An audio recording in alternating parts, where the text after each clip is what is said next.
time for the program, The Muse. Yes, that's The Muse, the program where we get to talk about entertainment from the various parts of the arts world. I'm Jacqueline Bruce. My friends call me Jack the Symbol, but like I always say, if you're writing a check, let it be Jacqueline Bruce. Okay, so today is the 8th of March, happens to be International Women's Day. So happy International Women's Day to all women. And the theme for this year is we are all equal, equal, equal, equal, equal. That's what the theme is. One for all for one. Okay, so let's get into the program of today. I have a guest with me. He's a writer, a singer. He'll tell you more about himself. I'll just tell you his name, and he can do the better part of telling us where he's from, where he was born, who he is, so we get to know him better. I have my guest, Victor Anete Green Anugi. How you doing? Welcome to the program. Yeah, I'm good. Welcome. Good morning. Good morning. It's afternoon. Good afternoon. Okay, so can we meet you? Who is Victor? Who is Victor? Aside from what I just said, there must be. Well, I want to say you just crowd everything up, but Victor is one simple guy that loves his country and just does his things. Like I put it that simple. Does these things? What things? When you say does these things, what things do you do? Okay, like you rightly said, I'm a singer, an author, a writer, and I just bring out my God-given talents and try to see how I can showcase them to really add value to people and to pass valuable messages and at least add value to the system. Okay, okay. So, can you tell us what part of the country are you from? I like to say I'm a Nigerian, but that may not suffice. So let me just say I'm from somewhere, a very hilly part of Nigeria. Okay. Somewhere in the middle of Nigeria. So I think we should. Okay, somewhere he doesn't want to say where it's from. Okay, no problem. Okay, let's talk about writing now. Most writers will tell you that they get their inspiration from what they see, what they hear, what they know, happenings around them. So, as a writer, where and how do you get your inspiration? As a writer, I would say most especially nature and children. I think those are the two basic things that Okay. design my writing. Okay, when you say nature, what do you mean? And when you say children, you just start having idea.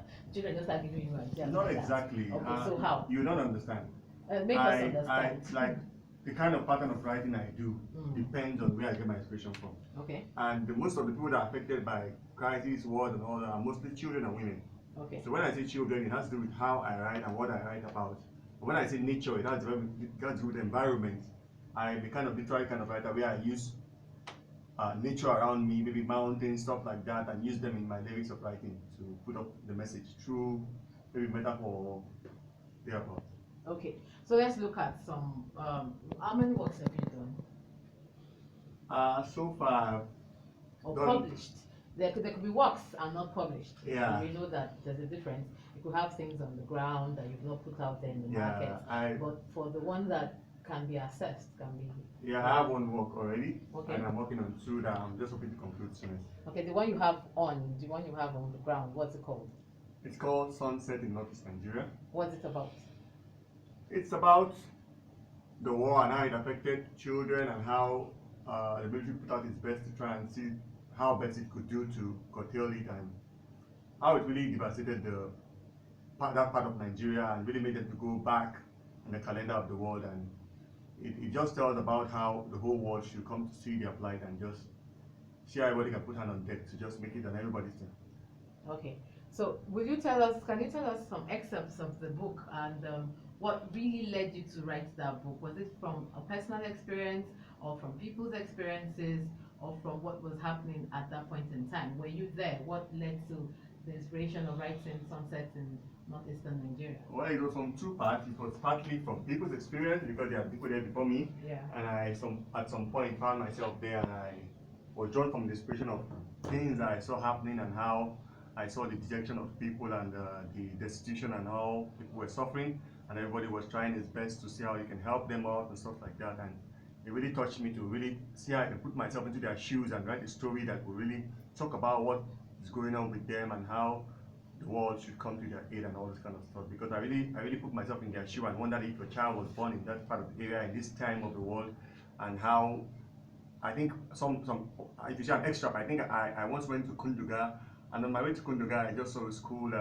I saw a signpost that said, the signboard rather, that said, welcome to Government Secondary School Kunduga, and the school was all lit up with grass and stuff like that. And I was like wondering, I was like, where would these children be? What would they be doing by now? Many of them may have been dead, many of them destitute, and these were things that just fashioned the write-up. I was like, people have to know what's going on here, and I need to put myself in their shoes and let people feel the pain these people are going through. Okay.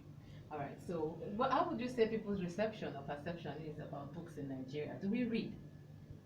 I think we are beginning to read again. I think we really lost the reading culture a lot because of the media and the way The social media? social media came up and stuff like that. But I think